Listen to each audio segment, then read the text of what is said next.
L'un des principes fondamentaux de l'entrepreneuriat est qu'un entrepreneur doit connaître un peu de tout et tout d'un peu. Pour réussir dans la gestion des relations interpersonnelles, vous devez partir du postulat selon lequel chaque individu est une personne importante et chaque opportunité est une opportunité stratégique. La vente professionnelle commence par l'éducation du client et le client ne peut pas être éduqué par un vendeur qui ne maîtrise pas son produit. Salut, bienvenue à la leçon numéro 2 de ce module qui, je sais, nous bouscule un peu. Ben voilà, c'est ça, c'est comme ça qu'on devient leader, par la formation, par l'éducation et la bonne d'ailleurs. Leçon numéro 2 est intitulée « Efforcez-vous de sortir de votre précarité par vos propres moyens ». Efforcez-vous de sortir de votre précarité par vos propres moyens. Là encore, autant mieux vous le dire d'entrée de jeu, ça va faire mal. La première leçon consistait à établir un diagnostic de notre situation de manière générale quant à la question de la responsabilité. Et là, nous avons parlé de 8 directions vers lesquelles la plupart des gens pointent généralement un doigt accusateur pour justifier leurs conditions précaires, notamment la famille, le gouvernement, la société, les meilleurs amis, le conjoint, la communauté internationale et Dieu. Alors, dans cette deuxième leçon, nous allons parler de 3 raisons pour lesquelles nous pensons ne pas pouvoir sortir de notre précarité par nos propres moyens. Parce qu'en réalité, c'est ce qui nous garde dans la précarité, dans la pauvreté, dans l'obscurantisme, dans le manque, dans la disette, dans le sous-développement, pour ceux qui y sont en tout cas. Il y a des raisons pour lesquelles nous y sommes. Et je vais vous donner 3 raisons. La première raison est la suivante. Les autres nous ont dit que nous ne pouvions pas le faire. Suivez attentivement. C'est la raison pour laquelle nous ne sortons pas de notre situation précaire par nos propres moyens. Parce que, les autres nous ont dit que nous ne pouvons pas le faire. C'est une chanson connue, que nous ne pouvons pas sortir de notre précarité sans le soutien total de certaines personnes qui auraient le pouvoir sur notre avenir. Les médias, la presse, Internet, la littérature abonde de concepts de rhétorique, de philosophie qui nous relèguent au niveau de suiveurs dans les questions relatives à notre propre destin. Et là, je parle aux personnes qui sont concernées. Le problème est que lorsqu'on vous dit de manière répétée que vous n'êtes pas capable de prendre soin de vous-même, vous finissez par le croire. Et c'est un vrai problème. Et à qui allez-vous confier votre avenir si ce n'est à celui qui vous dit que vous n'avez pas la capacité d'accomplir votre destinée par vous-même? Voilà donc succinctement la première raison pour laquelle nous pensons ne pas pouvoir sortir de notre précarité par nos propres moyens. Ce que j'appelle le message de l'autre. Le message de l'autre. Raison numéro 2, nos prédécesseurs nous ont démontré par leurs actions que nous ne pouvions pas le faire. Suivez attentivement la progression de l'analyse. Lorsque vous vous rendez compte que vos leaders, vos dirigeants, vos pères, vos frères aînés et autres prédécesseurs qui ont, des personnes qui sont venues avant vous, ont tous suivi un certain chemin. La tentation naturelle, c'est de suivre le même chemin, même si en votre âme et conscience, vous ressentez que ce n'est pas le chemin que vous êtes censé suivre. La culture du respect des aînés, aussi invraisemblable que cela puisse être, peut être garante d'une telle attitude. Parce qu'on se dit, si les aînés sont... En fait, dans notre village, je suis de la partie ouest du Cameroun. On dit que quand le premier passe en sautant, les autres passeront en sautant. Et c'est une très bonne culture, la culture de l'aîné, de la paternité, de la parenté. Il faut respecter les pères, les aînés. Ils sont passés par là, on passe par là. Mais vous voyez, c'est une culture qui peut donc nous rattraper dans le sens où elle devient garante de cette attitude qui nous fait attendre que l'autre vienne nous aider parce que nos pères, nos aînés ont démontré la même attitude en attendant que l'autre vienne nous aider. Par exemple, le fait que nos prédécesseurs se sentent obligés de solliciter des financements pour chaque projet, ça nous suggère qu'il est difficile, voire impossible, de nous prendre en charge nous-mêmes. Aussi anodin que cela puisse en avoir l'air, c'est une vérité profonde qui nous affecte inéluctablement, inexorablement, que dis-je. Voici ainsi, de manière succincte présentée, la deuxième raison pour laquelle nous pensons ne pas pouvoir sortir de notre précarité par nos propres moyens. Ce que j'appelle dans le message des nôtres. Vous avez remarqué? La première raison, c'était le message de l'autre. La deuxième raison, c'est le message des nôtres. Et c'est encore plus grave. La raison numéro 3 est que nous avons fini par croire que nous ne pouvons pas le faire. Voilà en fait le résultat, la résultante, la conséquence des deux premières raisons. Raison numéro 3, nous avons conclu, nous avons fini par croire que nous ne pouvons pas le faire. Voilà qui n'a pas besoin d'être développé. Je n'ai pas besoin d'épiloguer sur ça parce que ce n'est qu'une conséquence, comme j'ai dit, des deux raisons précédentes. Alors, lorsque vous entendez votre voisin vous répéter sans cesse que vous êtes incapable de vous prendre en charge vous-même, et vous rentrez à la maison, demandez à votre papa si c'est vrai. Papa, est-ce que c'est vrai que je ne peux pas prendre ma vie en main? Est-ce que c'est vrai que je ne peux pas résoudre mes propres problèmes? Est-ce que c'est vrai que je ne peux pas sortir de ma propre précarité? Et que ça, vous êtes en train de vous enquérir auprès de papa pour savoir si ce que le voisin a dit est vrai.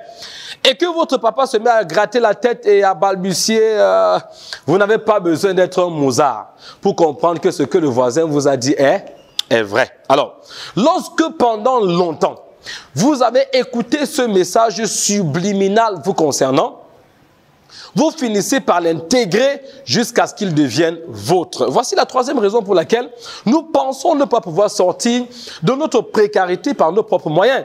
Le message qui est devenu le nôtre.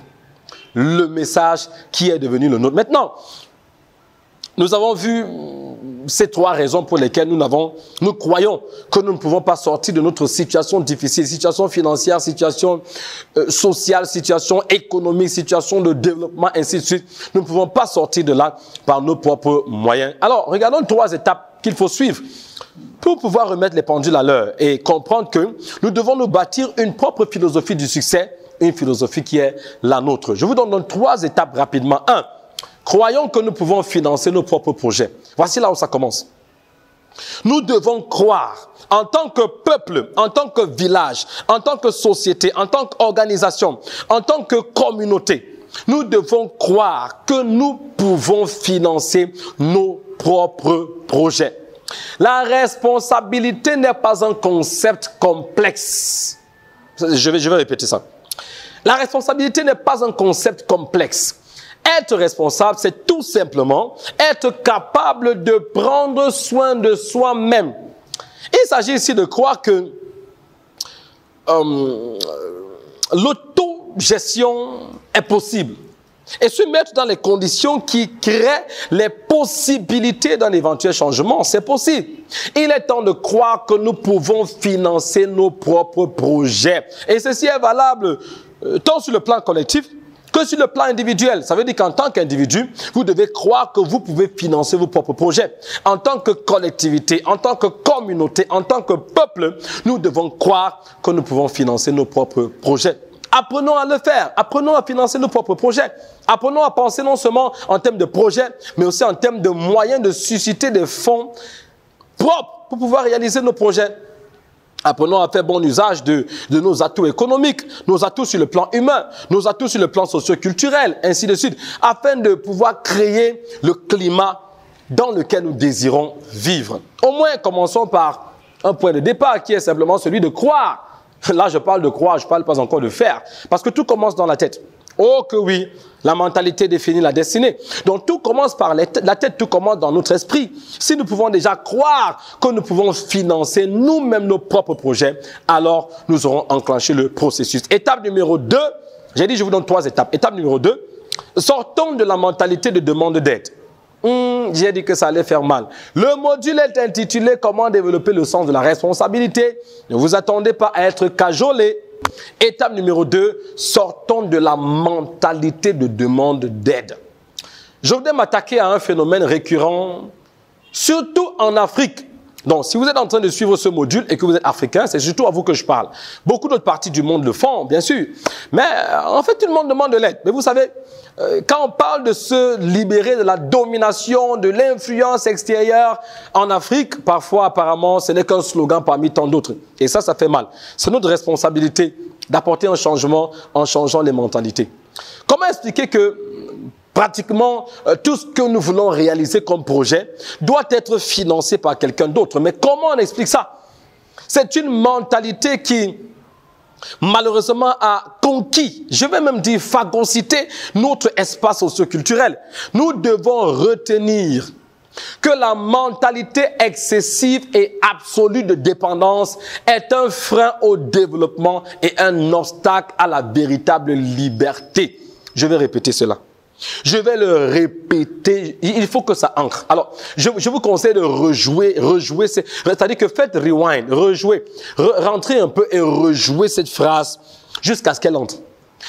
La mentalité excessive et absolue de dépendance est un frein au développement et un obstacle à la véritable liberté.